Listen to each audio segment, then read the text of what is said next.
The NBA Gambling Podcast on the Sports Gambling Podcast Network is presented by WynnBET.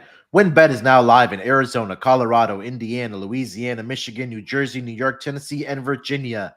From boosted same-game parlays to live in-game odds on WynnBET, we have everything that you need to win. Sign up today, bet $100, and get a $100 free bet at sportsgamblingpodcast.com/WynnBET. That's sportsgamblingpodcast.com/WYNNBET. Welcome, everyone, to the NBA Gambling Podcast, part of the Sports Gambling Podcast Network. It is Monday, November 7th. Every team in action here tonight in the NBA. A little early Christmas gift for us NBA fans, as every team is in action. I know they'll have the day off tomorrow, but here to talk about all 15 games in the association tonight. And joining me on this Monday episode to break down the 15 games. You guys know him as the superstar of the show, the villain. It's Terrell Furman Jr. Terrell, what's going on, my man? How you doing? Death, taxes, Clippers team total under. We need to start a list. All things that are just for certain in life. Death, taxes, and the Clippers team total under. 10-0. 10-0 is the Clippers team total under this season. You're up 10 units. 10 units if you faded the Clippers team total every game this season. And we're just going to keep it going. We're just going to keep going. Like, we're on a heater. There's no reason to stop now. We're up this much.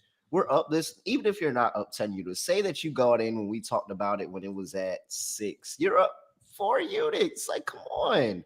This is it right here. Just keep it going. Trend number 1, check. 100%, man. Look, we cannot fade a trend that is 10-0 on the season. Again, they are on a back-to-back, so who knows? Paul George might not be going tonight, but who cares? I don't think it matters. We already know Kawhi Leonard's going to be out.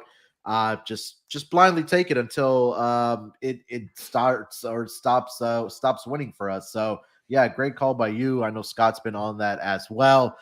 So hopefully that trend can continue going. Not a lot happened over the weekend here, Terrell. I know we have 15 games to get to, but anything that kind of stood out to you over the weekend from Saturday and Sunday? I mean, the only thing was just the Kings. I'll say the Kings and Orlando Magic, probably a game that nobody's really going to be talking about, but went to overtime and Magic lost, a heartbreaker. And that last sequence was crazy. The fact that the Kings had misdirection, miscommunication with the basketball, ended up turning the basketball over, allowing the Magic to tie the game. Then De'Aaron Fox coming down, just hitting an unreal shot. That it just shows that this Magic team is young. They're young, they're going to make mistakes, and they're going to be in games. But that's kind of why, if you were on that team total under for the Magic, this is what you were hoping for, that they just can't put it together to finish a lot of basketball games, because they were up, I think, close to 20 points at one point in that game, and the fact that they let the Kings come all the way back on the road. So Paolo Banchero, great talent. Franz Wagner, very underrated. This Magic team looks good. Kings look like they're trying to make a little bit of a surge. I know Keegan Murray and a couple of those other guys look good earlier on in the season, but it's just the little things. It's the little things for Orlando Magic and really the Sacramento Kings that's going to determine whether you hit the over on their win total or not. Yeah, big, or not big victory, but a come from behind victory for the Sacramento Kings on Saturday night. Probably not people paying attention, like you mentioned, with college football going on and things like that. So 15 games on the schedule, my man. Let's just dive right into it. First game on the board is going to be, let's start over on WynnBET. It's crazy that tonight we have games that I think go off like in every 5 or 10 increments, which is going to be awesome. But first game on the schedule is going to be the Washington Wizards in Charlotte to take on the Charlotte Hornets. Hornets are a 2-point home favorite here with a total of 214.5. Money line plus 112 for the Washington Wizards and minus 135 for the Charlotte Hornets. Let's get to the injury report here. I'm just going to name off who's going to be out because we have a lot of games to get to here. So we know LaMelo Ball is out. Gordon Hayward is going to be out as well. Cody Martin is doubtful. Dennis Smith Jr. is also questionable here tonight for the Hornets, and Mark Williams is available to play. He's on G League assignment, but again, a lot of injuries right now for the Mm-hmm. Charlotte Hornets. Washington has not submitted their injury report yet. I believe they did play yesterday, so look out for that. But Terrell, the Charlotte Hornets here are a 2 point home favorite. What are you thinking about the spread here? Uh, so it's tough because not Washington, but Charlotte's been playing a little bit better than expectation, being that they were without, their two starting point guards for a while. I know Terry Rozier's coming back into the lineup now, but you're still missing LaMelo Ball. And they were able to win a few games, like a few games you probably didn't think they were going to be able to win. Uh, with this one, I think pace is going to be the determining factor. Charlotte's probably going to try to run a little bit more, Yeah. being how this is a back-to-back for the Wizards. The Wizards just played the Grizzlies and lost to them on the road last night. Now they're going and traveling on a back-to-back to play Charlotte here. Yeah. I'm just going to go back to my trend data that's been going on since I think like 2004, and it's that not road dogs, but road teams on a back-to-back are very profitable against the spread. And it's because most people think that, hey, it's the home team. They're rested. They didn't have to go anywhere. They should just be able to come here and route. And I don't necessarily think that that's the case. I think that we're just that early in the season. And that's what this trend is. It's for the first about 12 games or so. So it's going to be ending rather soon, but I'm still going to back it here. And I'll take the Washington Wizards just because I think they can slow the pace down. They've been really, really good in the half court and a slow pace all season, but I also think that they can run. And I think they have the ability to move out and get out and still be able to get buckets. And yeah, give me the Wizards here. +2. I feel comfortable with that.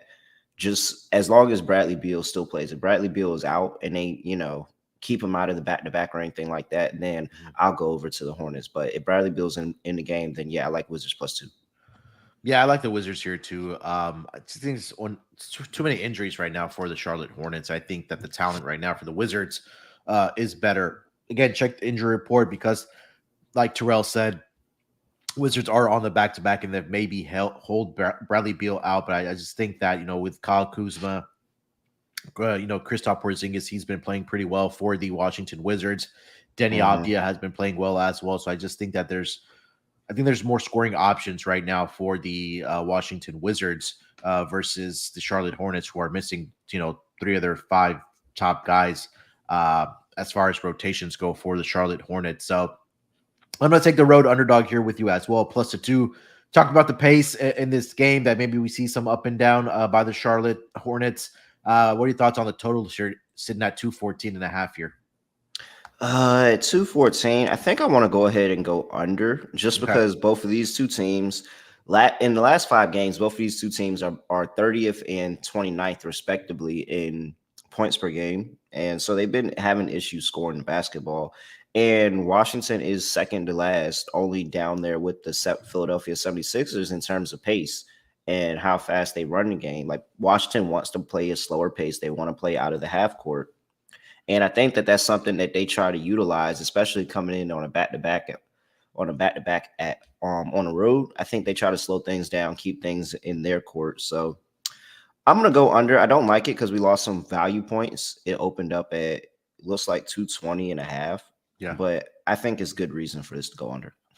Yeah, this total opened up at 220.5, 221, all the way down to around 214.5 right now. So sorry, lean towards the under as well in this game for me.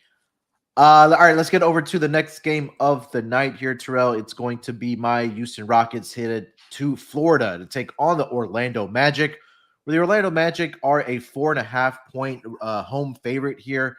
Total is sitting at 224 in this game. Looking at the injury report for the Rockets, Jalen Green is probable. He has a left knee contusion. Jabari Smith missed the last game for the Rockets, but he is probable tonight with an illness. Jayshawn Tate has been ruled out with right ankle soreness.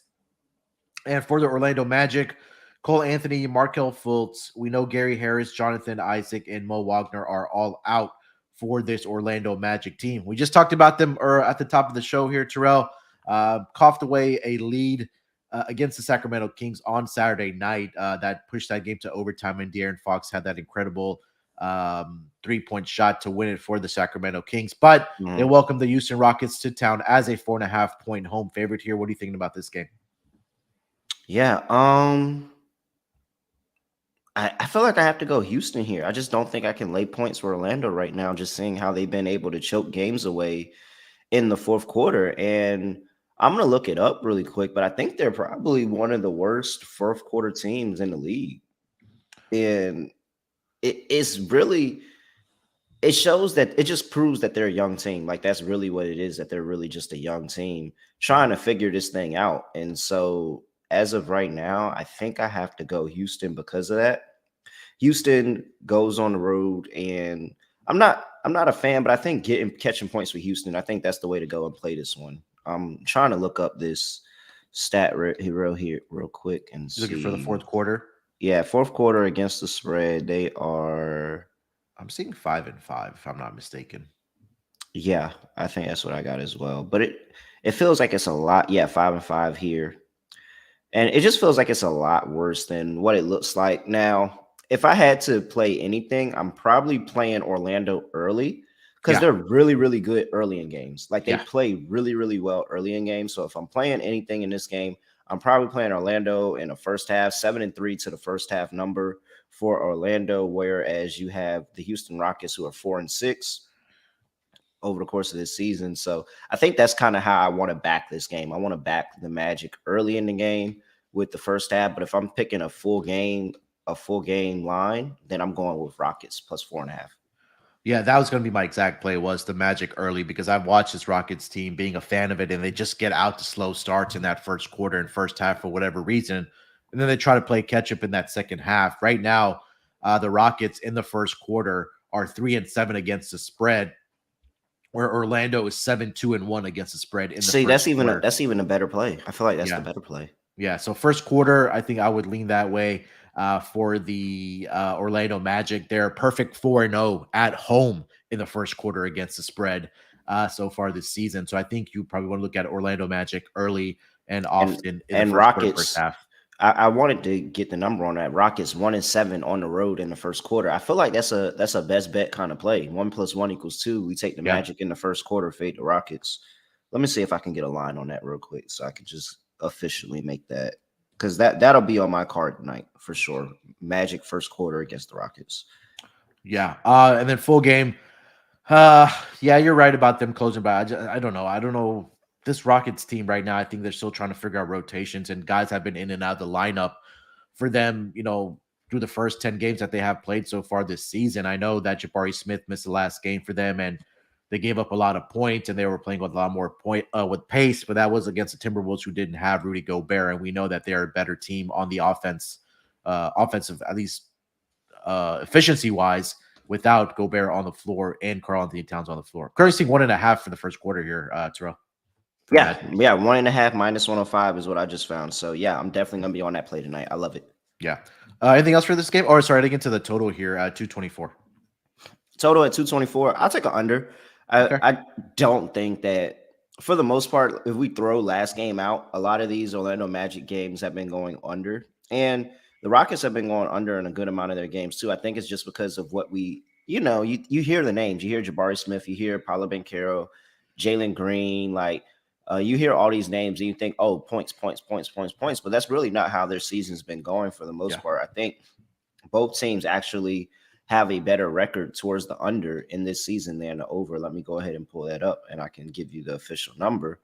But let me see here. Looking for the total for the Rockets? So just what they're doing this season, you have 5-5 for the Rockets this season, 6-4 to the over for the Magic. So slight edge for them, but I think that they've been getting a lot of lower totals. This is a higher total at 224. I'll take an under here. Yeah. I'm there with you. Again, I feel like this Rockets team are, so like I said, figuring out rotations, but they just get off to slow starts, and just offensive efficiency wise, they haven't been very good so far this season. I know they put up a lot of points against the Timberwolves on Saturday night, but again, I think that's just one game. So I'm there with you on the under in this game here as well. Again, we'll get to watch Jabari Smith versus Paolo Banchero, matchup of the number 1 and number 3 overall picks in this game here tonight. All right. Next game on the board here, Terrell. We got the OKC Thunder headed to the Motor City to take on the Detroit Pistons. Currently seeing the OKC Thunder are a 2-point road favorite here, with the total sitting at 223.5. Money line -125 for the OKC Thunder, and the Pistons are a home underdog at +105. Looking at the injury report for both of these teams. Let's see here. Marvin Bagley, we know, is out. Jalen Duren is also probable tonight for the Detroit Pistons. For the Oklahoma City Thunder, pretty clean injury report. Only person that's going to be out is Alex Pokushevsky, who is dealing with a right shoulder issue. But we do have Josh Giddey. We do have SGA going in this game. Going to be a fun matchup. If you're a true basketball fan, going to watch Cade versus SGA in this game. But OKC right now laying 2 points on the road here. Terrell, what are you thinking about this game? Oh man. Do I want to lay 2 points on the road with OKC? This line kind of made me scratch my head a little bit. Yeah, I mean, I get it. Both of these two teams are very, very comparable, but and OKC plays. I just feel like OKC plays the good teams tough, and then kind of lacks against people that are probably around their same level of competition. I'm gonna back OKC here. Okay. Because I truly think that they are playing like they are the better team, and they play, good teams like they're the better team. Like, we sit here and we talk about how good they are covering the spread, and it's because they get such a large number against a lot of these other, when you talk about they play the Nuggets, they play the Bucks, like they play all these other teams pretty tough for majority of the game, and if they don't cover, it's probably something late. But it's not too many times that you see OKC getting blown out of a game. I'm gonna just go ahead and back OKC here. I like what SGA is doing, and I'm getting SGA in the lineup with OKC. It's really hard for me to fade OKC in that spot. They have a lot of good things going with Josh Giddey, and Lou Dort, I think, could be a thorn in the side. Maybe to Cade Cunningham, maybe he steps up and takes the Cade Cunningham assignment. But whoever it is, whether it's Cade Cunningham, whether it's Jaden Ivey, whether it's Bojan, that he goes up there and he's a pretty relentless defender on those players. So that's going to be, I think we're going to see points. I think we're going to see a crazy lot of points. So let me just go ahead and get out the way. I think the over is the play in this game. Okay. But I'll take OKC to put on a better showing as what I think is slightly a better team, even though I truly do believe that the Detroit Pistons have the better talent. It's interesting to see that in the first quarter, the Detroit Pistons are 1-9 against the spread so far this season. But in the first half, the Detroit Pistons are 6-3 or 6-4 against the spread, where OKC 3-6 against the spread in the first half. And then the first quarter, they're doing well. So maybe possibly here, wait for a live on the Detroit Pistons if they do get out slow like they have been all season. I think that may be a way to attack it. But I'm still going to roll with Detroit here. You said that, again, that on paper that the talent may be better here for the Detroit Pistons. I truly believe that. But them being at home so far this season, they're 3-2 against the spread. Again, very small samples here right now, since so most of these teams have only played about 4 to 5 to 6 home games so far this season, but 3-2 against the spread. And then for the OKC Thunder as the road team so far this season, they are 3-1 against the spread. So I think you're right. I think we'll see a lot of points, and I think this one will just come down to the wire. And I think that the spread is indicative of that, right? Where it's only a 2-point spread here for the OKC Thunder. But I love the Detroit Pistons early in the first half. Maybe they lose their ways in the second half in this game. So I'll go first half Detroit Pistons, and I do like them leaning towards the full game as well. And you said you like the over in this game, Terrell? Yeah, I'm all over the over in this one. And it's really, I don't think they're defensively anybody's really, I mean, Lou Dort, of course, I think is a really great defender, but for the most part, it's too many options on Detroit. And I don't think anybody on Detroit can guard anything that, Shea is throwing out there. Josh Giddey might be throwing out there. Lou Dort could have a really good game on the road. We talk about Trey Mann coming off the bench. Like, there's so many different, like, just short, small options for OKC that I think that they could add up. And points could add up, but I'm all over points here. I'm all over SGA here. I'll take SGA in a points ladder and, Yeah. start him at his 27.5 and take him up to 30, 35 if you can get him that far. I think that this is a game where SGA just kind of goes off, gets whatever he wants, and then, it's up on everybody else on the Thunder to kind of help and kind of match his energy. So I like a SGA points game. Yeah, I love it, man. I'll be looking at Cade props and then SGA props in this game because Cade's gone off to a great start as well for the Yeah. Detroit Pistons.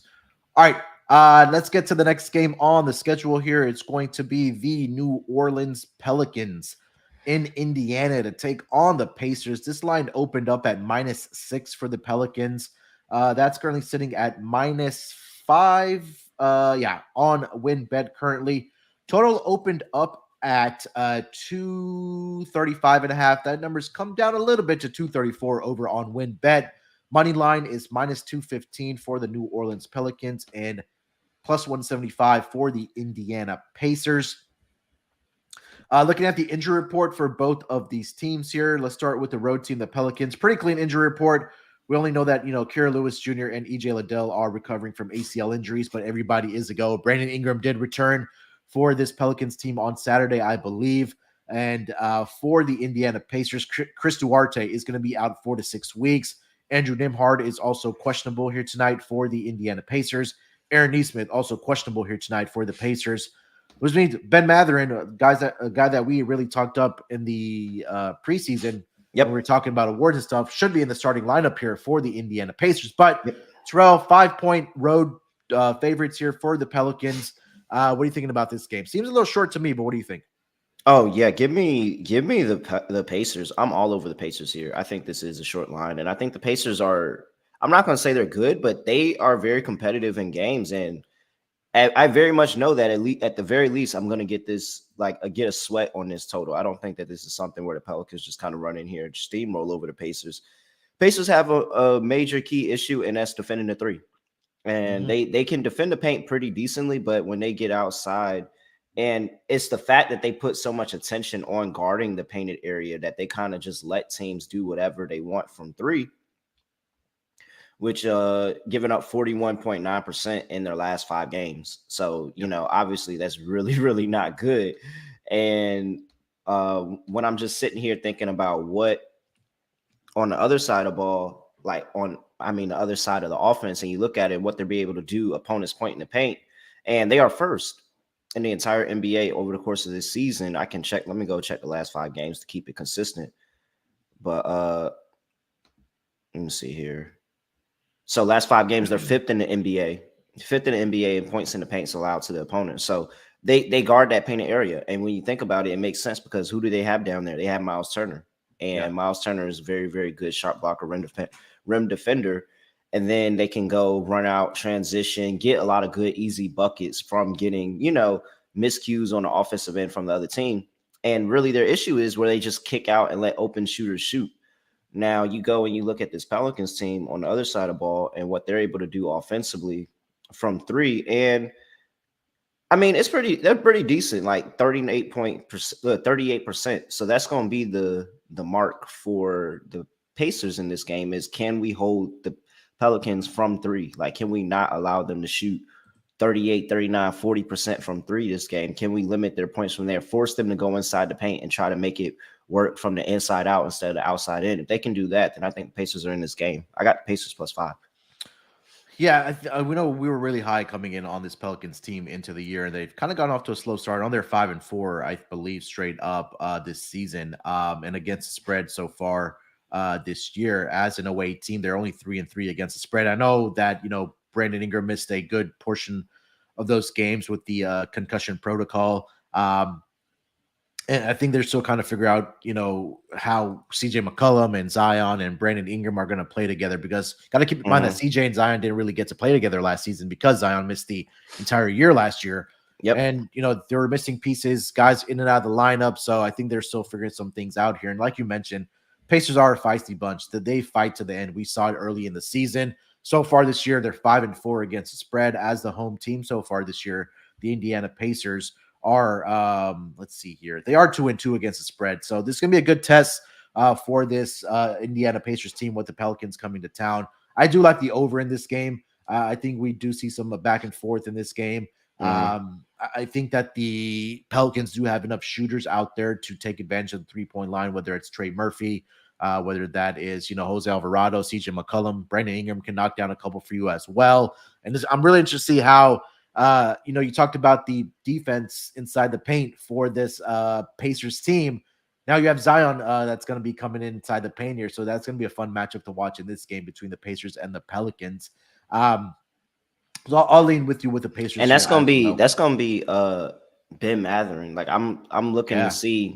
see hey, like can you take on, because more than likely he's probably gonna be, at some point get that Zion assignment. I don't think that they're gonna put Jalen Smith on an island with Zion, Yeah. and Miles Turner is gonna have his hands full with Jonas Valanciunas, a really big Mhm. body down low. So I'm looking for Matherin. I'm looking for any ways that they can disrupt this Pelicans team.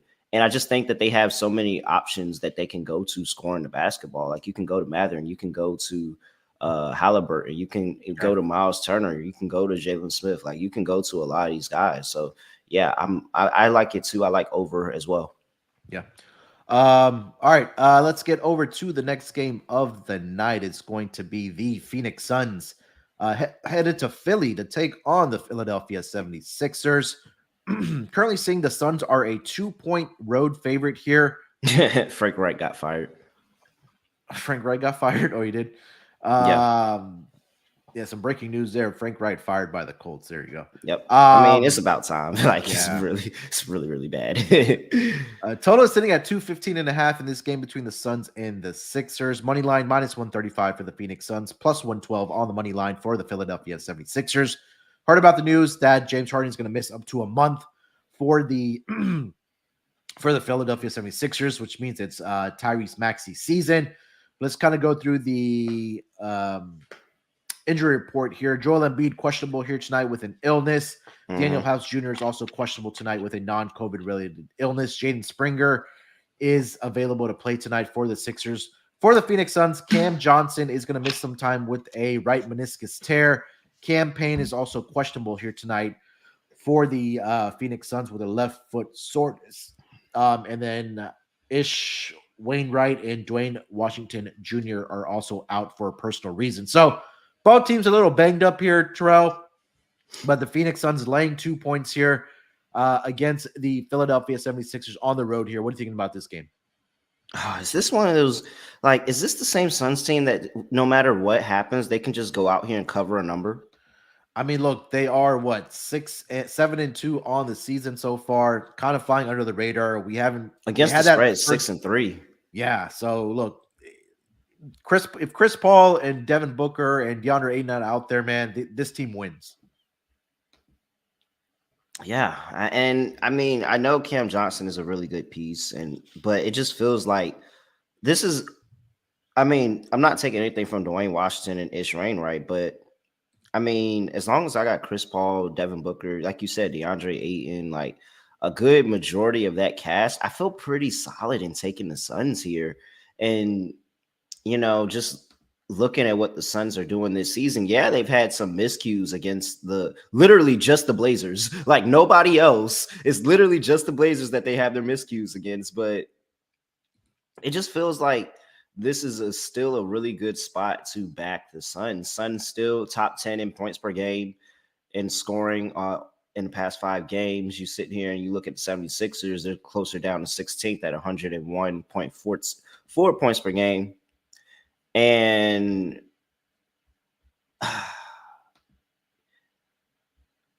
It's top five on defense, 105.4 points per game for the Suns. I don't know. I just feel hard pressed to take the 76ers in this spot. Yeah, I know they're shorthand. And yes, I actually do kind of like this lineup of the 76ers. And I think that while of course they're not better when Joel Embiid and James Harden are in the lineup, but they play different basketball, and that different basketball sometimes can be a spark for you. I don't know if I'm taking it against the Suns here. Just give me the Suns -2. Yeah, I like the Suns here as well. I think this number it should be around, I don't know, 3.5, maybe 4. But even if Joel Embiid goes here tonight, look, he hasn't looked like the MVP Joel Embiid that we saw last season before he did miss some time, right? And we saw that early on in the season Mm-hmm. for the Philadelphia 76ers. Now you don't have James Harden. for about a month. Let's just say Tyrese Maxey doesn't have a good shooting night. Can you trust Tobias Harris to provide that scoring support going up Yeah. against Chris Paul, DeAndre Ayton, Devin Booker? I mean, they have guys that come off the bench that contribute as well for the Sixers team. I'm sorry, for the Suns team. So I think they come out and take care of business here. Give me the Phoenix Suns minus the 2. What do you Um, think? What do you think the record is between these two teams in the past 5 games? like head to head, you're talking about, or Yeah, just head to over? head. What do you think the Suns' record against the Sixers is head to head in the past 5? Uh, 4-1 for the Phoenix Suns. 5-0. They have won the last 5 games, dating all the way back to 2020. They have won the past 5 games against this team, Yeah. and they So have covered. They have covered 4 of the 5. The only one they didn't cover was a push, and it was 3. The spread was 3 and ended at 3. So they covered 4 of the 5. So 4-0-1 ATS, 5 mhm. and 0 straight up, and they are 4-1 to the over in the past 5 games versus this team. Philly, yeah, this season so far 1-4 against the spread at home. So they're not taking care of business at home so far this season. And let's just take a look at Phoenix's record on the road. This is only their third game against us, or third game overall this season. They're only 1-1 against the spread, but so not a big sample to go off of Yeah. for the Phoenix Suns here. But yeah, man, look, you laid it out there, 5-0 straight up in their last 5 head-to-head meetings. I just think that the Phoenix Suns are the better team here tonight, especially looking at the talent, especially when you're missing a guy like James Harden on this team. So I'll go with the Phoenix Suns minus 2 here against the Philadelphia 76ers. Thoughts on the total here, Terrell, at 215.5? I'm trying to. What game did James Harden go down? It What was was the it was the last game he first played? game that he missed was his last game, I believe, for the Sixers. Oh, the last game was the first one that he. I Oh, okay, believe okay, so. against the Knicks. All right. I'm still kind of look and see how this Philadelphia team looks at life without James Harden, and it looks like without Joel Embiid for a little bit, Yeah. and how that kind of goes for them and what they're pushing. You would think they push the pace more, Mhm. but they're still closer to the bottom. They've come up some, so it proves that they have been pushing the pace more because they've come up some. They used to be dead last. They're not dead last anymore. However, I still think that, Phoenix plays in the half court, wants to slow the game down, doesn't want to get out here and start running with a bunch of teams. I'll just go ahead and give a slight lean to the under. Okay. All right. Before we get over to the next game on the schedule, let me tell you guys about our presenting sponsor, WinBet. Thinking of joining WinBet? Well, now is the absolute perfect time. And if you're ready to win money and boost your odds, WinBet is live in Arizona, Colorado, Indiana, Louisiana, Michigan, New Jersey, New York, Tennessee, and Virginia. We're bringing the excitement of Win Las Vegas' online sports betting and casino play. Exclusive rewards are right at your fingertips with Win Rewards on WinBet. Be on the lookout for the WinBet Win Hour each Thursday from 5 to 6 p.m. Eastern Time. During WinBet Win Hour, marquee games of the week will have better odds on WinBet, giving you a larger payout opportunity. Great promos, odds, and payouts are happening right now at WinBet. From boosted same-game parlays to live in-game odds on every major sport, WinBet has what you need to win.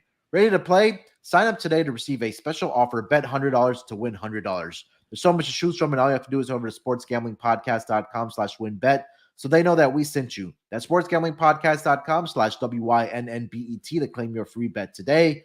Offers subject to change, terms and conditions at winbet.com. Must be 21 years or older and present in the state where playthrough WinBet is available. If you're someone you know has a gambling problem, call 1-800-522-4700.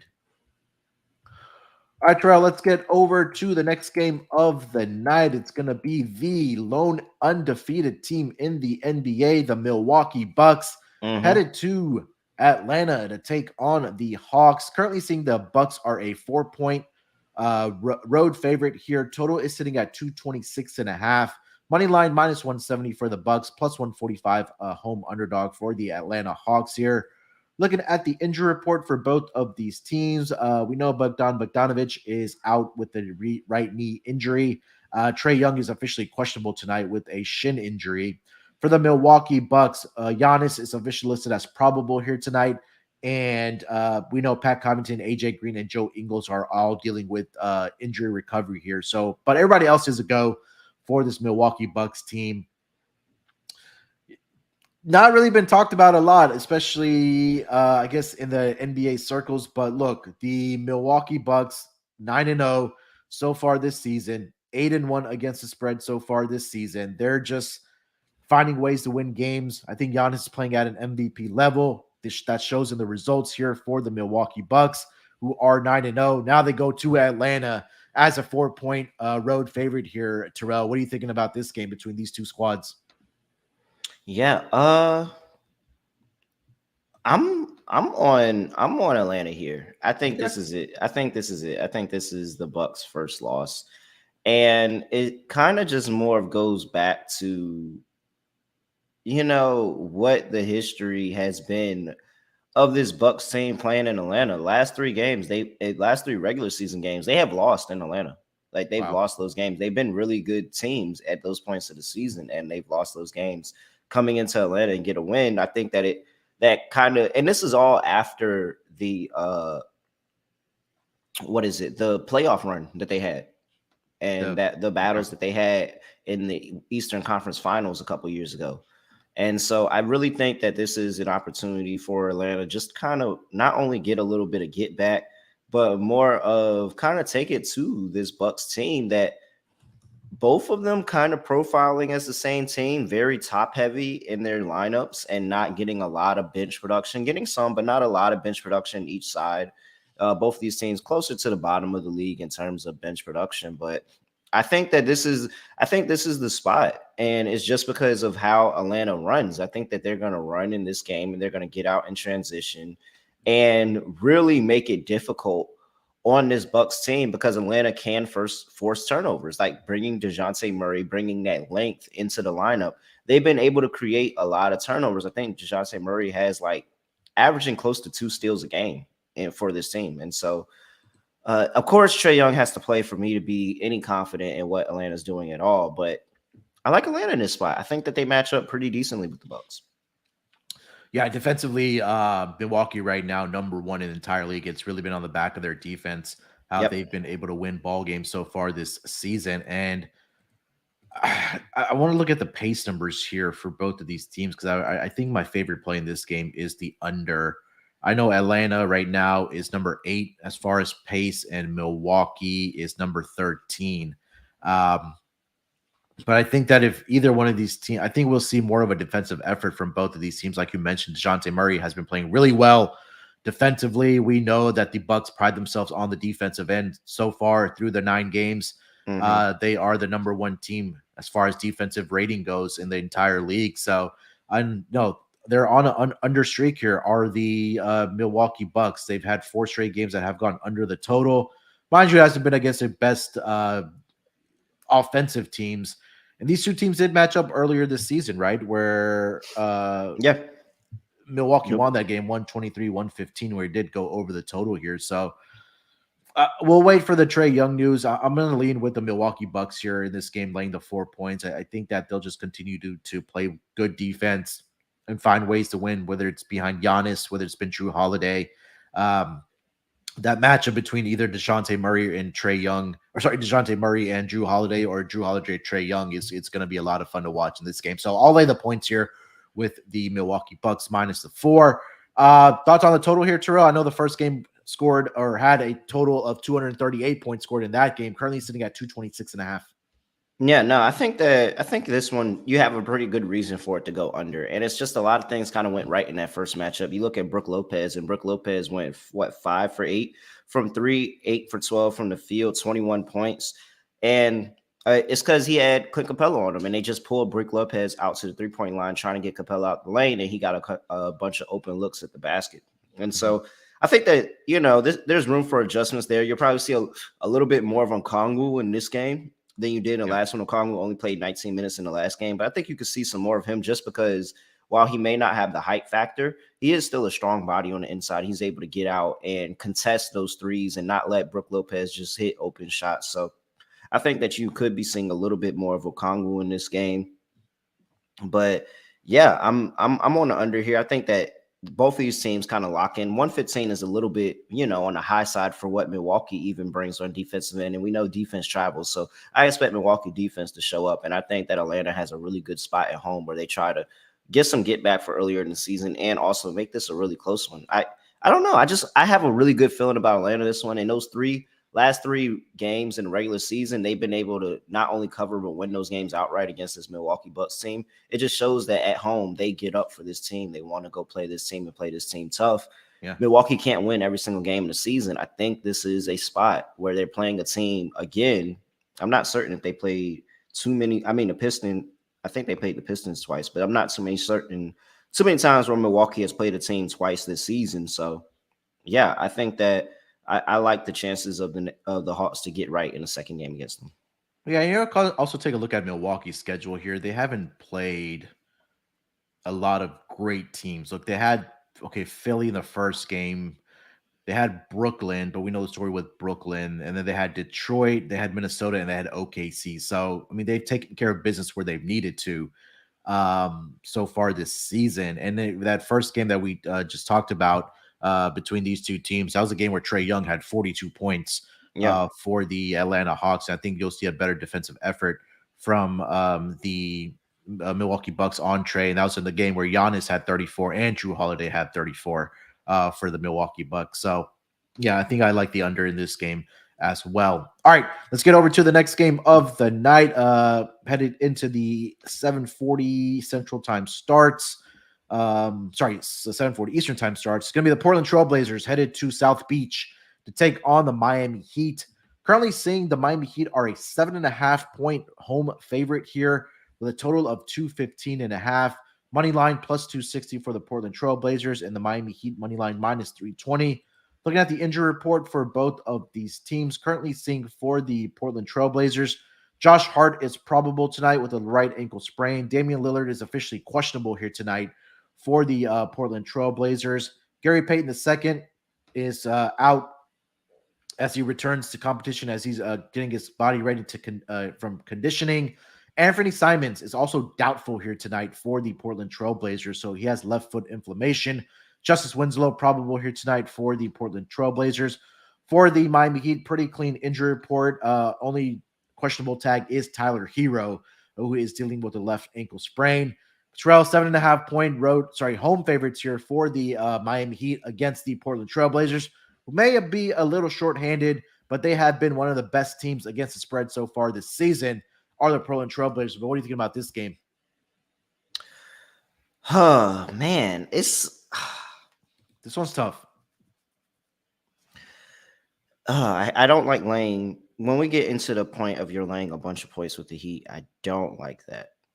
However, and it's really, really hard to fade this Portland team. Like, it's really, really hard to fade this Portland team right now. They just been really, really good no matter what lineup you throw out there for them. They just been found ways to be able to score the basketball. I know last game they got routed by the Suns, but I mean, that was a back-to-back, really bad spot, back-to-back game. They just beat the Suns on a crazy last-minute shot by Jerami Grant right before that. So, of course, the Suns were going to come back in the immediate back-to-back matchup and really put it on them. So I don't really look too much into that. 7.5, 8. That's a key number in the NBA a little bit. I think like 8, 5, and 8. I think those are like key numbers in the NBA. Especially when you get outside of like 3 possessions. Yeah. I'll go ahead and I'll take the Heat here just because I haven't seen the Trailblazers and what they look like coming to the East Coast yet. At least I don't think I've seen what they look like coming to the East Coast yet. Yeah, no, they've been West Coast this entire time. This is their first, cross country road game, and a beat up Trailblazers. You just got handled by the Suns. You had your big win against them, but you got handled by them the next day. Day off, come travel all the way over. It's really not even a day off for real, because you're traveling from one side of coast to another. So you're really just getting acclimated that whole time. So yeah, I'll go ahead and lay the 8 with the Heat. I understand why they're laying this many points. I don't necessarily like doing it. I think the Heat do win. So if you're looking for a money line parlay piece, you can go ahead and put Heat money line. I do think the Heat get a win in this game, but yeah, I'll back the Heat here. I think that they have more of the pieces readily available for the game, and I'm just going to fade the Trailblazers on their first trip to the other side of the coast. Yeah, this is a second meeting for both of these teams. I did match up earlier Yep. this year in Portland where Miami took care of business in that game, won 1998. That was a game where Damian Lillard led the team in scoring for the Portland Trailblazers, 22 points. But outside of that, not a lot of contributions from other guys. Simons had Defense 14. travels. Yeah. So I think this is a spot for the Miami Heat where they just haven't been playing really well at home so far this season. Trying to look up their home record so far this season. Let me see here. Miami Heat. They are 3-3 straight up at home so far this season, and against the spread, they are they're two. That's overall. Sorry. As a home team. Miami is, yeah, they're only 1-5 against the spread at home so far this season. So, look, there's a lot of injuries, or I mean, your two main scorers, with Anthony Simons being doubtful here tonight, and Dame is officially questionable here tonight. I just think that you'll get a better effort from Miami at home where they haven't been playing good basketball, right? And I think that, like you mentioned, defense does travel. I think they'll lock in defensively. Maybe a Portland Trail Blazers team total under in this game might be worth a look. But as far as the total here, Terrell, for the game, I'm seeing 215.5. What are you thinking about that? Yeah, the Heat, even though the Heat are good defensively, their totals tend to go over just because they give them kind of that little, hey, we know you're a good defensive team bump, so we're gonna lower the number a little bit. We'll Let me say look this: here. Miami is 6-4 to the under, and Portland is 6-2-1 to the under. Really? Okay. All right. Yeah. Yeah. Then buy me in on under. Yeah, in their last game, barely or ended up going under the total, 220.5. They finished up with about 217 points in that game out in Portland. Anything else for this game, Terrell? Before we get to the next one. No, let's go. All right, next game on the board is going to be a rematch of the game from yesterday between the Toronto Raptors and the Chicago Bulls. Currently seeing the Bulls are a minus 3-point home favorite here with a total of 220.5, plus 130 on the money line for the Toronto Raptors and minus 155 for the Chicago Bulls. Like I mentioned, these two teams did play last night on Sunday, where the Toronto Raptors got that victory 113-104 in that game against the Bulls. Zach LaVine did not play in that game, but he should be going in this game. Don't see the injury reports out for both of these teams, but because like I mentioned, they did play last night in Toronto. But you do get Zach LaVine back. Typically in these spots, Terrell, I like backing teams that lost that previous game, and now you do get Zach LaVine back at home. Yep. For the Chicago Bulls. Which way are you going with this game? It's a 3-point home favorite for the Bulls. No, it feels like a smash spot there. Like it feels like a good spot. Just go ahead and back the Bulls here coming in on that second game. Like we said, back-to-back rematches, like it typically goes the other team's way. That's typically how the trend goes. And then you add Zach LaVine back into this lineup at home, and that's another level of scoring and playmaking that the Toronto Raptors are going to have to account for that they didn't have to account for in the first matchup. And now you have to think of, you're not playing this game with Pascal Siakam, and that's just another scorer that you're down. So it's kind of like it's kind of like a big swing. You lost a really good scorer, and then they're getting a really good scorer. So it just feels like Chicago's the play here. Like I'm not questioning gut play here. This is gut call. Chicago gets a win. Yeah. As soon as I saw Toronto lose last night, I knew Chicago that they were lose? playing back. I'm sorry, Chicago lose last night. Yep. Knowing that Zach LaVine was going to be playing in this game for the Chicago Bulls as a 3-point favorite here, I think I like that. We talked about it a lot throughout not last season, of course, where you had these teams playing in back-to-back situations. That the team that loses, you kind of want to back the team that you want to back the team that lost in that first game in these kind of middle back-to-back series here. So I think they come out and play well here tonight. DeMar DeRozan did struggle a little bit. If anybody was watching that game, they were doubling DeMar DeRozan last night every time he touched the ball past half court. But now you get Zach LaVine back. So I think that should open up more opportunities for a guy like DeMar DeRozan in this game. And there was a lot of, AC didn't have a great shooting night last night. Dragic had a good game for them. But again, when you're getting one of your best players back here tonight, after being rested, I think there's an opportunity for the Bulls to come out and take care of business here as a minus 3-point home favorite. And why were they able to double, DeMar DeRozan. Why were they able to do that? It's because you have Alex Caruso in the starting lineup, who is 1 for 11 from the field, 0 for 6 from 3. You don't care what he's doing. The man had a double-double with no points. Yeah. Like, just Yeah. think about that. Yeah. Alex Caruso, shooting guard, who is 6'5", 28 years old, had a double-double with no points. And it's because of his inefficiencies shooting the basketball. Like, do you know how sick I would be if I'm like, dang, dog, if I just practiced that shot, like my pops told me, like if I just practiced that stroke, like my pops told me, I might have had a triple double there. Like, come on, 1 for 11, 0 for 6 for 3, 11 rebounds, 11 assists, 4 points. Like, you had the opportunity there, right there for you. So that's not going to happen this time around. Like, that's not going to be the case. Alex Caruso is going to be coming off the bench. Ayo Dosunmu is going to maintain his starting spot, and they're going to bring Zach LaVine back into the fold. Yeah. And it's going to open up DeMar DeRozan more. Like, DeMar DeRozan still had 20 points, 7 for 9. And what we said was a down game for him because he was getting double teamed all the time, had to get the ball out of his hands. So, yeah, I'm all over the Bulls in this spot. I think this is a really good spot, especially with no Pascal Siakam in this game. I think this is actually locked territory. Yeah, I like it. Any thoughts on the total here? At let's see, what was the number? 220.5? 220.5. I think I want to lean over for this matchup. Okay. Because I still do think that Toronto is going to come in here and still find ways to score the basketball. While Fred VanVleet wasn't the most efficient that he is, he still had 30 points in that last game. And Scotty Barnes, OG Anunoby, I think that they're going to still find different ways to score the basketball. But I just think that majority of that scoring, I think, is going to be on the Bulls. Like, if I actually, let me just go ahead and give it out. So I can, because I'm pretty sure it's a bet here somewhere. Because I think the Bulls come in here and actually steamroll over the Raptors in this back-to-back immediate spot. I just think that the adjustments that they're able to make and what the Raptors can do offensively without Pascal Siakam is just not going to be enough. And so if I look at win margin, I can get the Bulls at 11 plus for plus 280. For what did you say? I'm sorry. Win margin for the Bulls for them to win by 11 points plus 280. Okay. Yeah, I like that. Again, we talked about it right now that DeMar DeRozan is not going to be doubled tonight, right? With the return of Zach LaVine here tonight for the Chicago Bulls. And last night, you kind of take a look at the box score. They were 13 of 36 last night from 3-point land, were the Chicago Bulls, but 6 of the misses, like you mentioned, was from Alex Caruso. And we know Zach LaVine, if he gets hot, he can knock down 3-4 in a row.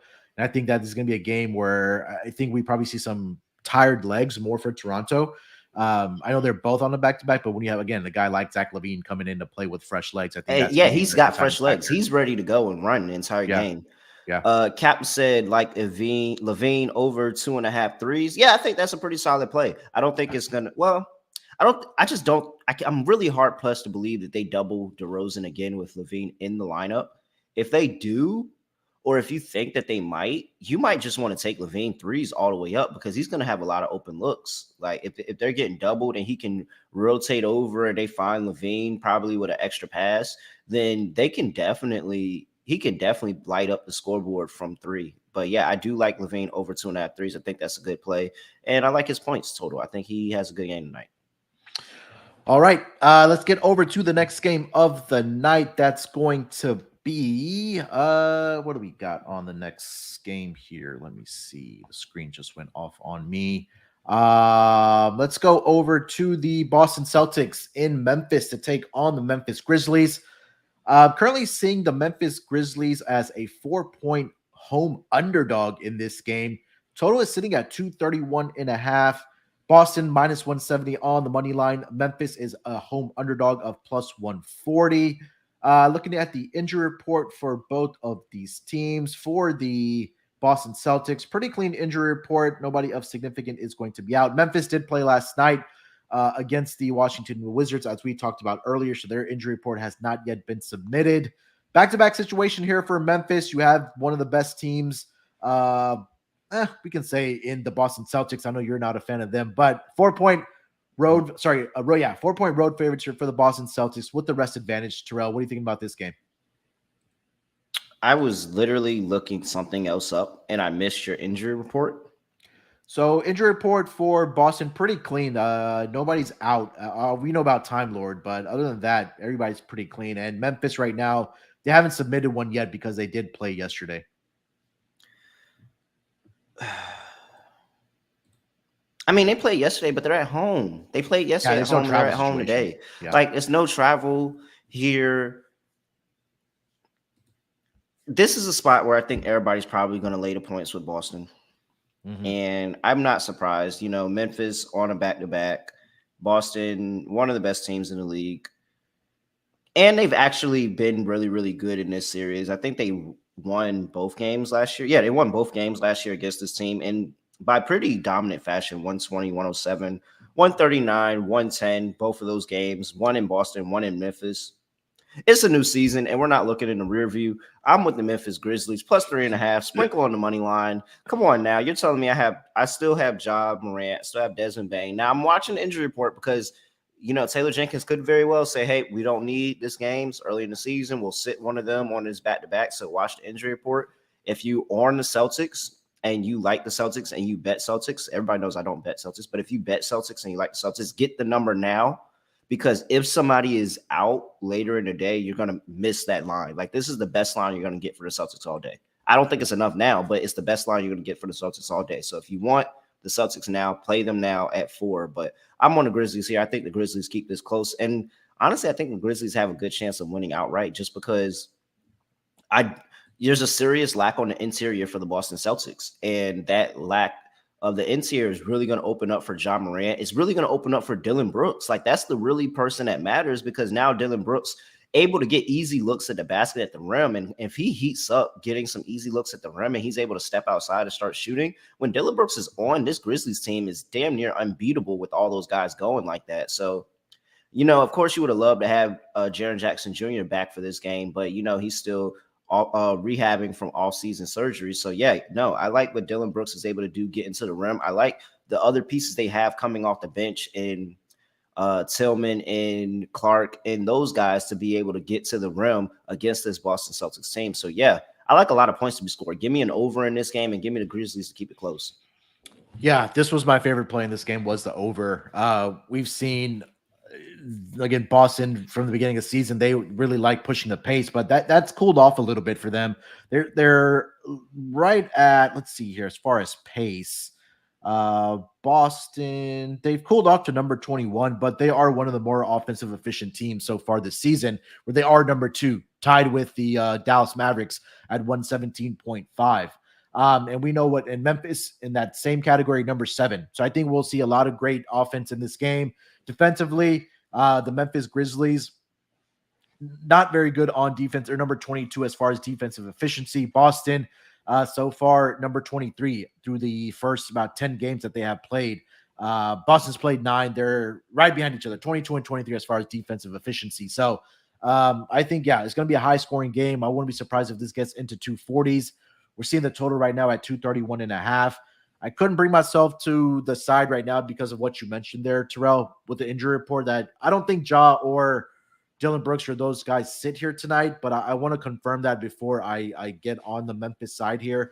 But again, for the total, same thing as well. If those guys are all playing here tonight, especially Ja Morant, I do like the over in this game at 231.5. It is a big number, but again, it's a big number for a reason here tonight. So I'm going to take the over 231.5 as my favorite play. But again, make sure to check the injury report closer to game time because, again, Memphis is on a back-to-back. Not a travel situation for them, but again, just want to make sure because we've seen already crazy things happening with the injury report so far this season. Yeah. All right, let's get over to the next game of the night. It's going to be in the New York Knicks headed to Minnesota to take on the Timberwolves. Currently seeing the Wolves are a 3-point home favorite here. Total is sitting at 234.5, money line plus 130 for the New York Knicks and minus 160 for the Minnesota Timberwolves. Checking the injury report for this team. Let's start with the New York Knicks. Quentin Grimes is officially questionable here tonight. And Mitchell Robinson, we know, is out with a sprained right knee. He's going to miss, I think they said 4 to 6 weeks for Mitchell Robinson. For the Minnesota Timberwolves, the big name that is going to be out is Rudy Gobert, as he is in health and safety protocols. But again, that can change as well. So make sure to check that as we get closer to game time. But right now, as of 12:09 on the East Coast, he has been ruled out for the Minnesota Timberwolves. Terrell, Minnesota laying 3 points here at home against the New York Knicks with a total. I think that's on the move now. I see it up to 235. What are you thinking about this game? Oh man. I'm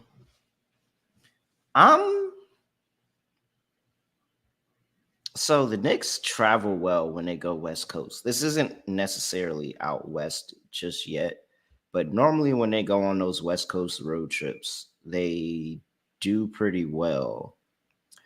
Uh Here, I think the really what it's going to be for me is what is the production that the Knicks are going to get from the front court? Because you said it, no Mitchell Robinson for this game, right?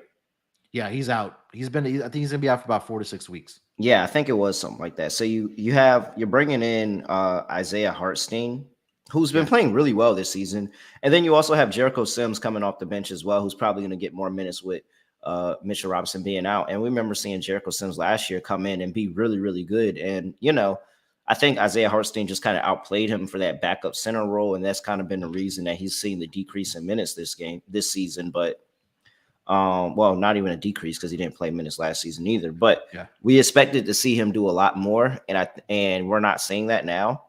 But I still think that these guys are like really, really athletic, long, bing bang that I think can challenge the likes of a Rudy Gobert or the likes of a Carl Anthony Towns and really help defend that painted area. I like the Knicks defense. I think the Knicks are uh that typical Tom Thibodeau team where they can give up a lot of points, but they lock in different times and different opportunities that they have. They just got absolutely battered by the Celtics at home last time out. I think that kind of sits with them a little bit. And then you look on the Minnesota side of ball, and it's like, do these guys like each other? Do they not like each other? Have they figured it out? Have they not figured it out? It just seems like Minnesota has been more of a very up and down team, and they've struggled with the not good teams in the league, but they've really struggled with the good teams in the league as well. Not really saying that the Knicks are a good team, but they played the Suns and they played the Bucks and lost both of those games back to back. And so you're looking at the quality of talent, and they're beating up on some of the lower teams, and the ones that are not that much lower, they're getting some good games against. So this Knicks team has been able to keep games close for the most part. Outside of that Celtics game, they've been able to keep a lot of games close. I'll go ahead and back the Knicks +3 here. Yeah, it makes it difficult for me to. I don't know, man. I know that Rudy Gobert he's going to be out for this game, but I think there's going to be a significant drop off defensively for this Minnesota Timberwolves team without him. We saw it. They played the Rockets on what was it Saturday night, and the Minnesota Timberwolves to them gave up. I think it was like 100 and they gave them 117 to the Rockets, who watching them, they've struggled offensively. So I again, this game, I like the over in this game at 235, and it's been on the move here. I know this number opened up at, let's see here, 229. So maybe missed the number already, but it's still climbing up to 235. Currently seeing it up to 235 at some other books. But I think we'll see some up and down in this game. Again, without Rudy Gobert anchoring that center position and rim protection, I think that the Knicks will be able to score points here tonight. I like the over in this game at 235, and it's just a Tom Thibodeau revenge game. Yeah, it very much could be. I don't know if I'm on that over though. No, I think they let teams score, but how the Wolves should really want to play this game, and I think how the Knicks probably play it too, is they probably slow the pace down in this game, and like it's a lot of bigs on the court. I don't think either side wants to run their bigs off the floor. And so I think both of these teams kind of play a little bit more of a half court game. This is a lower scoring game. I think I'm going with the under in this one. Yeah, it kind of makes only thing that makes me nervous is Minnesota is number 4 as far as pace so far this season through 10 games. Let me filter that down to the last 5 games and see if that still holds true. They go up to number 2 at that point over the last 5 games, and New York is up to number 7 as far as pace as well. So I'll stick with I'll stick with the over in this game. I'll lean with you on the Knicks here as well. I think this is a spot for them, to get right here. It's a small number, but I think the Knicks can come out and steal a victory here against Minnesota. All right, next game on the schedule. Let's get over to the Denver Nuggets in San Antonio to take on the Spurs, where the Denver Nuggets are 8-point road favorite here. Total sitting at 234, money line minus 330 for the Denver Nuggets and plus 260 for the San Antonio Spurs. These two teams are playing each other in as many nights, I believe, because they did play on Saturday night. Yeah, where the Denver Nuggets got the 126-101 victory over the San Antonio Spurs. Looking at now they're again in that back-to-back situation like we talked about, with teams playing each other in as many nights here. So this is pretty much the same spread as it was on the Saturday night game. 7.5 here, up to -8 here for the for the Denver Nuggets. Total at 234. Let's start with the injury report. For the Denver Nuggets, Jeff Green is probable here tonight. Zeke Naji, Ish Smith are all doubtful for these Denver Nuggets and for the San Antonio Spurs. Everybody is a go. Zach Collins is questionable and Romeo Langford is questionable, but Keldon Johnson, Devin Vassell, all those guys are going to be playing here tonight in the second game of this little mini series between these two teams. Terrell, -8 here for the Denver Nuggets. You think they just come out and take care of business again, or do we see a fight from the San Antonio Spurs? If I play Spurs here, I'm probably looking to play them early. I don't. Okay. I have a bad taste in my mouth just knowing that, in a game where they were down, probably what was it like? I can't remember what game it was, but they were down 10 in one of those games, and like 4 minutes left, and they pulled all the starters.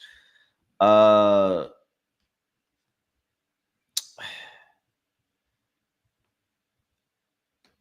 think I'm gonna. I don't want to. I don't. I know for a fact I don't want to lay 8 points on the road with Denver. I don't trust Denver enough to lay 8 points on the road. I think if Denver gets the win, they get it close. But it's always that fear of the Spurs just pulling all the starters with like 4 minutes left to go and just not caring about the rest of the game. Like seeing that they're down 6 or down 8 or anything like that, instead of trying to battle in the game, they just call it and pull the starters. That's not good for somebody that's against the spread. So, but I'm gonna still back the Spurs here +8. I just don't trust this Denver Nuggets team. They have too many miscues defensively. They can let these Spurs players get really, really hot, especially at home. And you start letting the shooters on that team get hot. When you talk about a Devin Vassell, when you talk about Keldon Johnson, or what's my other guy's name? Joshua Richardson. Like they have a lot of scoring on that team that can go crazy. Vassell gave them 7 for 12, 4 for 6 from 3, 20 points coming off the bench last time out. And then you also have Keldon Johnson, who was also able to score 25 points. So I think that, you can get a lot more contribution from other people around this team other than just do like Bates Dopp is back. Doug McDermott didn't have a good game this last time. I can expect him to really let it go from 3 at home, especially with Denver being as bad as they are defending the 3-point position. I think that's actually a prop that I might be on in this game, because Denver Nuggets are, where are they? They've done a lot better in the last 5 games. Okay, so never mind. I still kind of like it though. 32.5%. So they've done a lot better than what they were in the beginning of the season from opponents' 3-point percentage. But I think that this is a spot where Doug McDermott, that's probably somebody I'm targeting from threes, just to have a bounce back game and be really good from the outside and spread the floor and really open up scoring for the Spurs team. I'll take the Spurs +8. I don't like it. I'm really just more fading the Denver Nuggets' ability to get a stop on the road. Yeah, again, this Spurs team, look, look, we know it's obvious that they're in the Victor sweepstakes, right? We know that like the talent outside of Keldon Johnson and Devin Vassell is not there, right? And for the Denver Nuggets, like for me, like they just come out and take care of business against bad teams. And you look at their record so far this season, they are 6-3, but they had that loss to the Lakers. Okay, fine. But they came out and took care of business in the following game against the Thunder. They took care of business against San Antonio Spurs. I just think that there's just too many scoring options for the San Antonio Spurs, for the Denver Nuggets, especially when you talk about the Joker. You talk about Jamal Murray, Michael Porter Jr., Aaron Gordon, even KCP has looked good for this team as well. Even off the bench, Bones Highland, he came back from that injury. And he's not on the injury report here tonight. So I just feel like this is just a class difference between these two teams right now. I still think that Denver comes eventually they pull away. Maybe you're right that Spurs come out and put out the effort in the first half, but then maybe the second half where just the talent for this Denver Nuggets team is just outclassing the San Antonio Spurs and their lack of ability to maybe keep up with the scoring of the San Antonio Spurs, because like that last game on Saturday night, San Antonio put up 126 points in that game, right? And I think that's back-to-back games where they've had 120 plus points at the Denver Nuggets. So I'm gonna be chalky here. I'll be a little square. I'll lay the points here with the San Antonio. Sorry, with the we were Denver agreeing too Nuggets. much anyway. Yeah. Thoughts on the total here, Terrell? 234. It seems a little bit high here with these two teams where it just ended at 207, but maybe the Spurs score a little bit more points. Yeah, 227. I'm sorry. Yeah, no, yeah. I think the Spurs hold up their end of the bargain in scoring in this one, especially at home and in the immediate rematch, and just fading this Nuggets team, but I just don't think is a really good defensive team, especially on the road. And sitting here I kind of want to go back and look at it, but last 5 games, they played the Spurs, they played the Thunder, where all right, like they can score sometimes, but 121 to the Lakers on the road. They gave up 135 on the road to the Trailblazers, 123 in a win against the Warriors, like 123 on the road to the Jazz. This team gives up a lot of points on the road. The Thunder being the lone game where they didn't let somebody score 120 plus points. So yeah, I'll go ahead and take an over here. I think that they're going to open up scoring. And if the Thunder get to 118, I like, even though that would kill, the Spurs, not the Thunder, but the Spurs. If the Spurs get to 110 or get to around 118 or something like that, then I like the Nuggets' chances to be up there in scoring as well. Even if they get a win, that the over can come in.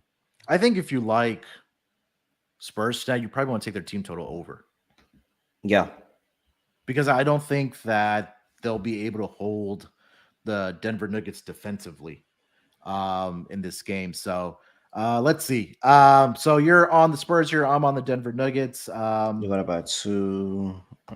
So it should be somewhere around 110. And that sounds about right. Let me go look and see what the book actually has it at. If WinBet has it up here. I see, 113 and a half.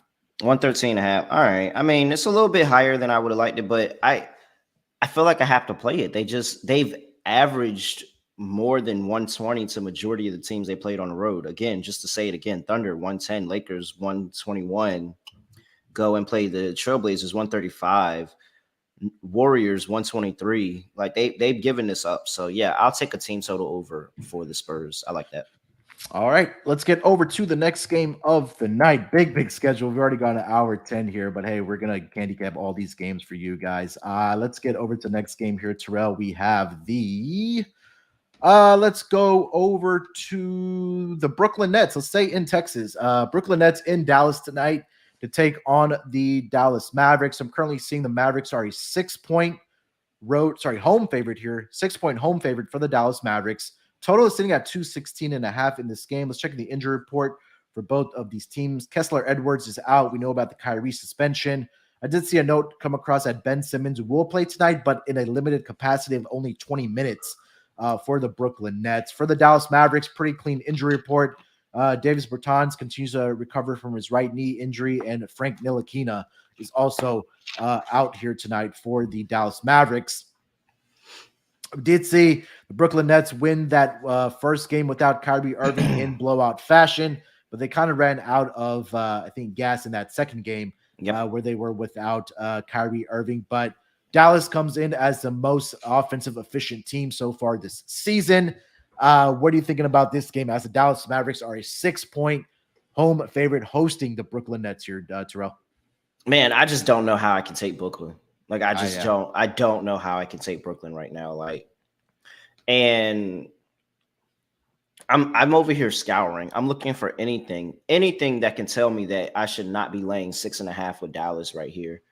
But I just can't find it. Like, even when I'm sitting here and I'm looking for bench scoring, and I'm like, okay, maybe they have a bunch of players coming off the bench for the Brooklyn Nets, but Dallas Mavericks, 41.6 points per game from the bench. That's 4th best in the NBA. You look at the Brooklyn Nets, you got to come all the way down to 28.1 points per game coming off that bench. So you're going to be relying on that offensive scoring from the starting unit a lot, and you just lost Kyrie Irving.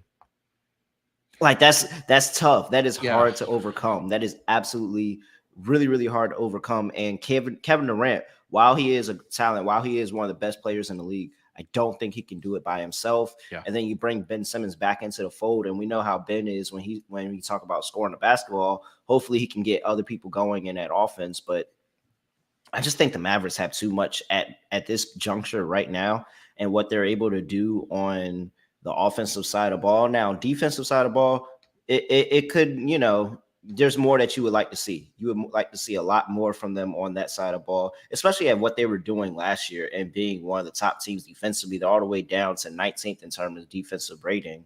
Yeah. And over the past 5 games, and Brooklyn actually come up in defensive rating in the past 5 games, but down to 19th for that team for the Dallas Mavericks. Yeah.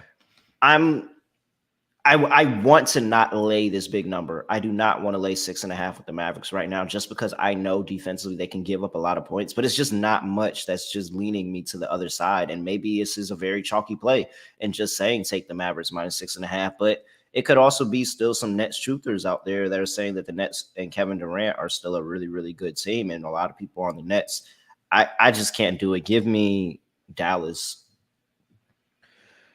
The question for me, Terrell, and I misspoke, I'm sorry, that the Brooklyn Nets did beat the Charlotte Hornets the other night. So they're 2-0 right now without Kyrie Irving. But the question for me becomes, you mentioned it, I think you hit the nail on the head, is that it's Kevin Durant and then it's a question mark after him, like who's going to step up for this team scoring wise. And then let's say Kevin Durant has a slow shooting night, or he's not able to get his, I don't know where the offense comes from, right? It's a lot of guys that are spot up shooters.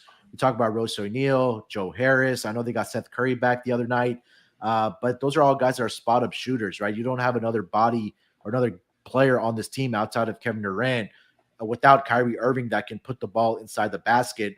Creating his own shot is what I'm trying to say. But you know what the crazy thing is, Munaf? They have a guy like that. His name is Ben Simmons. Oh my God. His name is Ben. Have you seen Ben Simmons when he comes off the dribble and drives to the lane? Like, he is really fucking good. There is one point where Ben Simmons was getting LeBron-like comparisons. But it's this freaking mental, and I know I'm a big mental health advocate, and I don't want to get on anybody mentally, but mentally he's just not there where he believes that he can go be the force that he can inside the paint. If I knew that I was getting Ben Simmons from 2-3 years ago, I would feel perfectly fine, because he can't shoot. He can't shoot worth shit. But the fact that I know that he can drive to the basket, he'll be aggressive and he'll get to the rim. And whether it's getting to the foul line and missing foul shots from there and pulling somebody else out the game, because he's not going to hit the foul shots. So whether it's getting to the line and forcing somebody to come out the game, or whether it's getting to the rim and actually scoring the basketball, he can do that, but it's mentally just not there for him. And so I don't know. I have no idea where the rest of the scoring is going to come from. Yeah. No idea. Yeah. And again, it's not even about jump shots. It's about him he's passing up layups and dunks. We've seen it multiple times already this season through the. But it's not even just passing up. He has the talent and the ability to create for himself. Yeah. Where they're playing off of him, because this is what Ben used to do. They would play off of him because they knew he couldn't shoot the three. They would play off of him and they would be playing him when he's at the top of the key from the free throw line. And so now you're getting a Ben Simmons who is what? How much does this man weigh? I'm getting pissed off thinking about it, because he's not as bad as he makes it seem. He's really not that bad. It's just mentally 6'11", 240 pounds, and he's coming from the top of the key, running straight at you, full head of steam. He's getting to the rim. He just won't do it. Yeah. And there's going to be one day that Ben Simmons has a 20-point game and everybody's going to be like, what the fuck happened? It's going to be because he just decided to wake up and do something offensively. Yeah. Yeah. Either way, I'm sorry. Back to the Mavericks minus 6.5. I just can't trust anybody else to score. I think it may be a point where Jock Vaughn says that, hey, Kevin Durant, I want you to sit out tonight where Ben Simmons is playing, and Ben Simmons is forced to score the basketball. Maybe that would gets him out of this funk or whatever he's dealing with. But look, you're right. He has a talent there. There's no question about that. We saw that after the whole debacle happened in, Philly after that playoff loss. But look, it is what it is, man. Hopefully he's able to get back to the player that he once was. But at this point, you just kind of just want to see him on the court and just play basketball. I think that's what it is right now. And fuck Ben Simmons for not hitting this 3-point. Thoughts on a total here, Terrell? 216.5? Yeah, 216. Uh, I think I want to go over, and I just Okay. kind of go back to that late night game between Dallas and Pelicans, where Dallas just kind of really let the Pelicans get whatever they wanted. And I think Mhm. that this Nets team, while I don't think that they have a lot of creators or guys, but I do think that people are gonna get to their spot. And while it's not gonna be that big other game, like Kyrie will give you another 30 along with Kevin Durant. I don't think it's gonna be another game like that, but I think it's gonna be a bunch of, eight, nine, tens coming around, and they're just gonna keep playing how they played against the Hornets and how they played against the Wizards, where it's just, hey, everybody else is we're not gonna trust just one guy to take that Kyrie workload. Everybody else is gonna contribute. Everybody else is gonna have something to add scoring wise and be able to put the ball in the basket. So I'm gonna go over with that. But yeah, I really do want to go Nets in this spot because this is a rematch from earlier in the season, but I just can't trust that Nets team right now. Yeah. Um, yeah, you're right. I mean, like at least over the last 5 games, Brooklyn has been better defensively. I think this number is spot on. I don't want to mess with the total. I don't have a lean either way for this game. Dallas has dropped down to number 19 defensive rating wise over the last 5 games. But again, for me, it's going to feel like, again, Kevin Durant gets his, who's going to be that guy that steps up. And it might be a game where we see a final score like they saw in the Charlotte game, where it was like a 98-94 type of game. But, Yeah. we'll see what happens in this game with Ben Simmons back on the floor. All right. 3 games left here on the schedule. Let's go to the West Coast now. We got the Sacramento Kings in the Bay Area to take on the Golden State Warriors. Currently seeing this line as -7.5 for the Golden State Warriors. Total is sitting at 234 in this game. Look at the injury report for both of these teams. Golden State, everybody is a go. I know a lot of the guys sat on in their last game. Dante DiVincenzo and Andre Iguodala continue to be out for the Golden State Warriors. Sacramento, I do not see their injury report listed here. Let me refresh this, but I think everybody should be a go. They saw the return of De'Aaron Fox for the Sacramento Kings, as we talked about at the beginning of the show in that Orlando Magic game. But yeah, it seems like everybody is a go for this Sacramento Kings team. Rest advantage here for the Golden State Warriors as the starters sat in their last game here, Terrell. Warriors been struggling on the road. There's no secret about that so far this season. But at home, they are 3-1, where all 3 of their wins have come at home. They are 0-6 on the road, but they are in the Bay Area. They're in Chase Center here tonight, hosting the Sacramento Kings. Mike Brown returns against his former team as the assistant head coach. Should be getting his ring here tonight. But Terrell, 7.5 here for the Warriors. What are you thinking? Man, I really feel hard pressed to fade the Warriors with rest here. Yeah, And this is like the get right spot for them. yeah, this is like the get right spot of all get right spots. And I know Sacramento's, they're back on the West Coast, but you still got another game till you get back at home. This was a pretty good road trip to the East Coast, getting 2 wins against the Hornets and against the Magic. Like it's pretty, like what you would have wanted from that trip. And so it just feels like this is the get right spot. It really does. And I'm kind of curious why this total has dropped, because it looks like it opened up at 10.5 and now it's down to 8. And maybe it's because Sacramento got that win.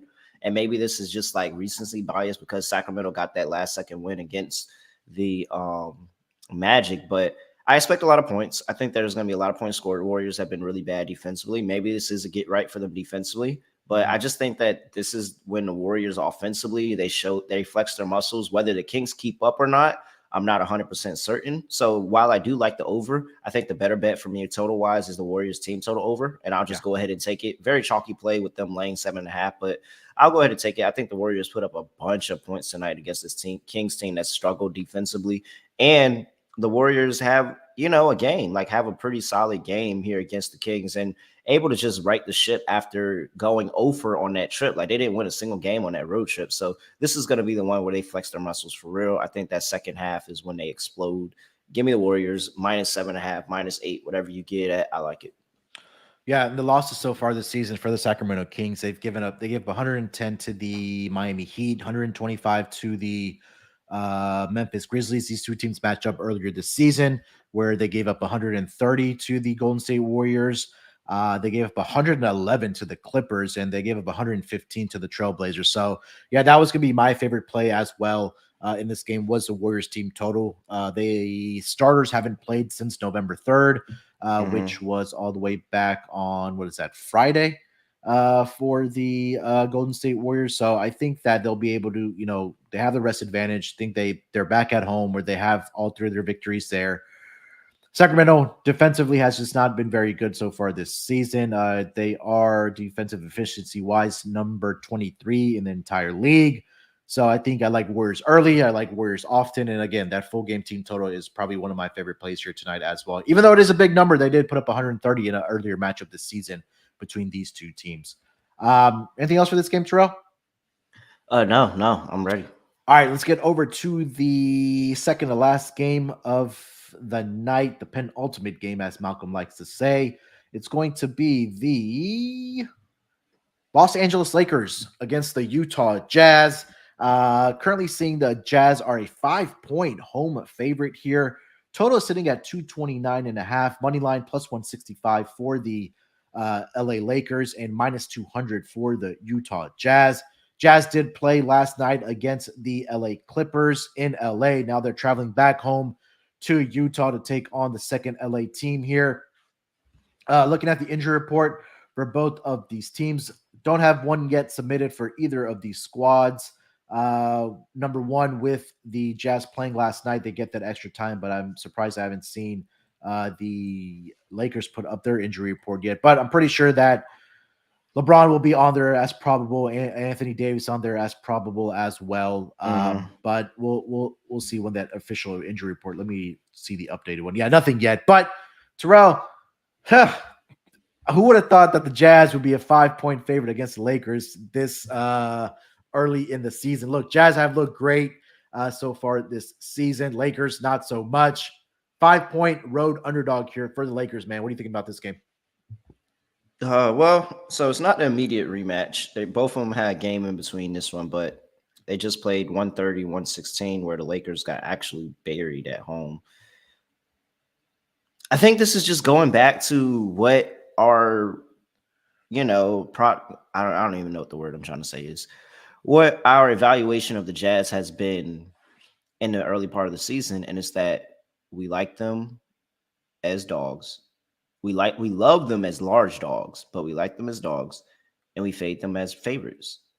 And for the most part, I think we've been doing pretty all right, aside from a Houston Rockets game where that was an immediate back-to-back. So not really like too, fixated on that. It was immediate back-to-back where they were such a large favorite against the Rockets. But yeah, I think that we're doing pretty well. Let's go ahead and continue to fade the Jazz as a rather large favorite of 5 points. I think the Lakers have looked better since Russ come off the bench, and Russ has looked a lot better. Like, Russ has not been a problem over the past couple of games. And so now it's just they're still working through some of the things. They're still working through the rotation, still working through, who's going to take what shot when at what point in the game and all that. I think there's still a lot of opportunities. So, yeah, I'm on the Lakers here. I think I'll take the Lakers plus 5. It's just a little bit too many points. And for a game that they just played recently, I think that the Lakers can bounce back and get a win here. Yeah, I'm trying to look up what Utah has done in back-to-back situations so far this season, if they have been in that situation. But I'm leaning with the Lakers here as well. Oh wait, this is a back-to-back for Utah. It is a back-to-back for Utah because they played. Why is Utah laying 5 points? The Lakers are on a back-to-back too, but like Lakers played yesterday. Yeah, they played the early morning. They played this. They played the Cavs. Yeah, they played the Cavs early morning, which is like, it's a back-to-back, but because it's the early morning game, you have more. It's basically by the time this game tips off, they would have had 24 hours of rest. Yeah. Let me see. Yeah, no, I'm on the Lakers here. I'll take the Lakers. Okay. Both team, and this goes into the back-to-back road teams early in the season. Just have a better win percentage over the past decade or so. So yeah, I'll back the Lakers here.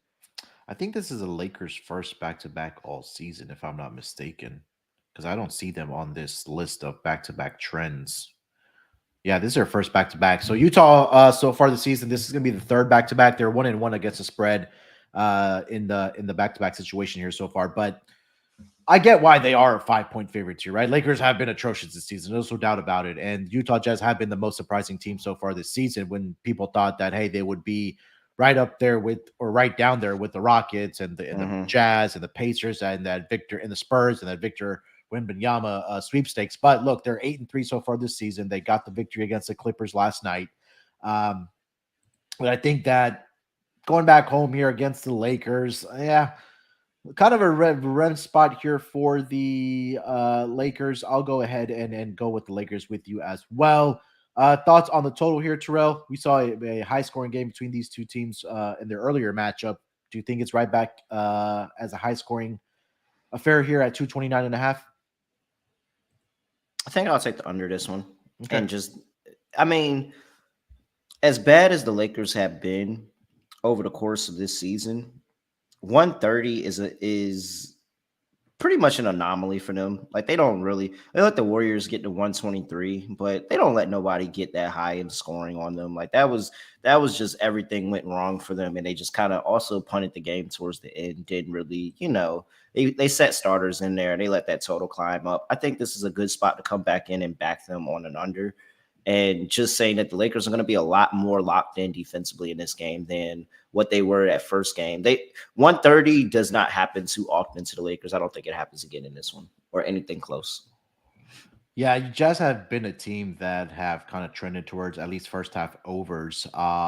Same thing with the Lakers. They come out playing well, and I think the pace, especially the second half scoring for the Lakers, hasn't been there this season. So if you do want to play an over in this game, probably look at the first half in this game because we probably do see some tired legs before both of these teams, in fact, since they are both on a back-to-back here. So, yeah, I would look at the total for this game. Anything else for this game, Terrell, before we get to the last game of the night? No, let's get out of here. We've been talking to him for so long. Yeah. All right. Last game of the night. It's going to be the Cleveland Cavaliers in LA to take on the Clippers. Not a travel situation for the Cavaliers since they were in LA last night or yesterday in the afternoon to take on the Lakers. Currently seeing the The Cavaliers are a 4-point favorite here on the road. Total sitting at 213.5, minus 175 on the money line for the Cavs, plus 145 for the LA Clippers. Talked a lot about this team total for the LA Clippers, 10-0 to the under so far this season. They are on a back-to-back, so not sure if Paul George is going to be out there. We know Kawhi Leonard is going to be missing a few more games, and they don't have a timetable for his return yet. And the Cavs come into this game as one of the better defensive teams so far this season. In fact, over the last 5 games, they are number 2, right behind the Milwaukee Bucks as far as defense goes.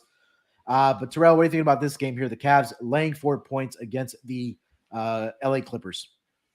Yeah, I mean, is there really anything to talk about? This Cavs team total, not Cavs, but this Clippers team total under has just been an auto bet for the past few games. And like we said, we talked about it earlier. They are, 10-0? Yeah, 10-0 to the team total under. So yeah, this one you're gonna get some run for your money, but it's for good reason. This team total is set now at 104.5 for the Clippers, and it's because, like you said, this Cavs team, really good defensive team. You have 2 really good defensive teams in this matchup, and I think that that's going to give the Clippers some issues, saying how the Clippers, one, already don't score in the paint a lot, and now they got to deal with Evan Mobley and Jared Allen in there guarding and defending them there. But I also feel like that you also have the inability of the Clippers to get out in transition, because if there's anything that is a hindrance to the Cavs and what they're able to do defensive wise is getting out transition. They're one of the worst teams in the league in opponents' fast break points. And it's because that's not the style of offense that they want to run. Like, they don't want to run with teams. They want to play out the half court, defend out the half court, and get their offense out the half court. Okay. And so the Clippers, I feel like that they're going to have to make the transition, that if they want to do something in this game, they're going to have to run. But I don't think that that's what they're going to do. I don't think that's what they want to do as a team. I don't think that's how they play as a team. And so it'll be up. And maybe that's a second half adjustment that you'll see from Ty Lue and how Ty Lue plays this game. Maybe he starts with a slower pace in the first half and speeds it up in the second half, seeing that they can kind of get stuff in transition on this Cavs team. I'm still taking the Cavs -4 here. I'm not Okay. really, I'm gonna still back again another back-to-back road ATS team. It's not a dog, so it's a little bit concerning there. But I'll take the Cavs minus the 4 here. I just don't think this Clippers team is that good. I think they're gonna have issues scoring the basketball. Maybe I'll look for something live. So if it looks like that the Clippers are starting to try to run and transition a little bit and get some easy buckets behind the Cavs, I may look for something live. But I'm sticking with Cleveland here. Yeah, I'm going with Cleveland here as well. I'm anticipating that Paul George probably doesn't go here tonight, but again, just what you guys have been told, you and Scott have been talking about is that this Clipper team just can't score, and the trends are backing that up. They're 9-1 to the under so far this season. The under is 4-0 in Clippers games so far this season. Cavs coming in as the second best defensive team over the last 5 games, like I mentioned, right behind the Milwaukee Bucks. Mm-hmm. I'll lay the 4 points with the Cavs. I like the under. And even though this number is at 104.5 for the Clippers, I think you still got to keep on taking it, especially with a really good defensive team coming in with the Cleveland Cavaliers and Utah. They were one of the teams I do like to play with pace and kind of get up and down the floor. And for the Cavaliers, for the Clippers, not really to take advantage of that last night, or not even be able to put up points in a faster paced game, which I anticipated. They haven't been able to do that. Again, in pace, Cavs number 23, Clippers number 24. So Mm-hmm. I like the under in this game. And I'll lay the points here with the Cleveland Cavaliers -4. Again, make sure to check the injury report for both of these teams. Maybe you see Donovan Mitchell or Darius Garland sit out in this game because both those guys were officially questionable as of yesterday in that game, but they both did play. But maybe in a back-to-back situation, maybe one of those two guys do sit out here tonight. Anything else for this game, Terrell, before we get into lock and dog? No, I think I'm on. Just look for a lot of jump shooting from the Clippers today, and expect them to shoot a lot of mid-range jump shots. Nothing inside the paint. I don't expect them to step out from three too much because it's really not a specialty of theirs. Expect a lot of mid-range jump shots. So possibly your Paul George could have a really good game here. How good he is from the mid-range, but I'm just expecting to see a lot of mid-range jump shots here. All right. All right. Before we get into our lock and dog for the night, let me tell you guys about the SGPN merch store. Get your holiday shopping done early at the SGPN merch store. If you have that DGen in your life, you need to check out our merch store. SGPN gear is the perfect stocking stuffer for the DGen in your life. And look, we just dropped a Christmas sweater that looks pretty awesome. Look, if you're gonna have those Christmas parties, you're gonna have those, ugly sweater parties, and you're a true DGen, you need to check out this Christmas sweater that was just dropped on the SGPN merch store. It looks really nice. And right now, from now up until Thanksgiving, you can get 10% off when you use promo code Dallas Sucks. That's promo code Dallas Sucks to get 10% off up until Thanksgiving to get over on the merch store. So get your Christmas shopping done for that true DGen in your life. A lot of great stuff. Like I mentioned, that Christmas sweater, it looks fire right now. And you probably want to get that if you're going to have ugly Christmas sweater parties with your family or friends. So make sure to check it out. Use that promo code Dallas Sucks to get 10% off of your total over on the merch store today. All right, Terrell, let's get into our lock and dog for the night. I will lead it off here. I'll start with my lock. Let's go with I'm going to go with the Chicago Bulls here tonight, -3 in that back-to-back home and home series. You get Zach LaVine back here tonight. Fresh legs for him. I think he's going to come out and look good. DeMar DeRozan won't see those double teams here tonight, especially with Zach LaVine back on the floor. I expect Nikola Vucevic to dominate on the boards as he did again.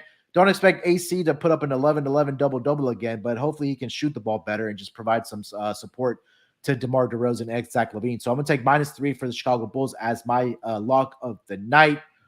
For my dog here, I am not picking the Lakers because I'm very tempted to. But I'm going to go with a small little puppy dog here. Let's go with I'm going to go with the Wizards. Let's go Wizards +120 on the money line here against the Charlotte Hornets. A lot of injuries right now for the Charlotte Hornets. No LaMelo, no Gordon Hayward, no Cody Martin.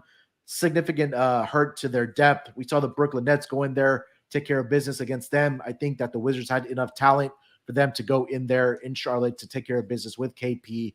Hopefully Bradley Beal's able to go, but Deni Avdija, Rui Hachimura, Daniel Gafford, think you should have a big night here tonight. Kyle Kuzma didn't mention his name, so I think the Wizards go into Charlotte and take care of business here tonight as my dog. So lock Bulls -3 and dog Washington Wizards +120 here. Terrell, what do you got? All right, for my lock, let's go with Phoenix Suns -2. Love it. I know it's their first time over to the East Coast, but they just kind of dominate this 76ers team. And I know no Cam Johnson in this one. You're hurting for depth a little bit, but I trust the top heaviness of this Suns team versus what those 76ers are putting out right now. I'll take the Suns -2. For a dog, it's a lot of options on the board today. Let's go. I mean, they've won the last 2 against them, and they're playing them again. But